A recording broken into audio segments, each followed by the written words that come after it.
তুমি আমার মেয়ের জীবন থেকে দূরে থেকো। আমি গায়ত্রী, গায়ত্রী, আমার ছেড়ে চলে যাওয়ার পর তো তুমি পারুলকে জন্ম দিয়েছো, তাহলে পারুলের বাবাকে? আমার তোমার সাথে কথা বলার কোনো রকম প্রবৃত্তি নেই। আমি যদি জানতাম পারুল আমায় তোমার সাথে পাঠাচ্ছে, তাহলে আমি কখনোই আসতাম না। আর একটা রিকোয়েস্ট সৌমিত্র, পারুল এখন মা হতে চলেছে, তাই প্লিজ ওর জীবনটা তোমরা এইভাবে নষ্ট করো না। পারুলের বাবার পরিচয় আমি আমার মতো করে ঠিক সময় ওকে জানিয়ে দেব, কিন্তু সৌমিত্র তুমি প্লিজ, তুমি আমার মেয়ের জীবন থেকে দূরে থেকো।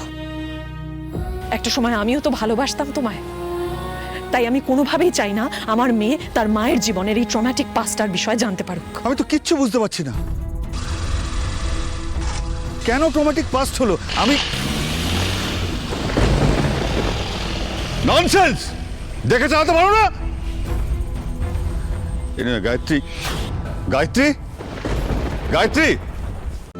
আজই ডাউনলোড করুন আর এনজয় করুন আপনার পছন্দের শো।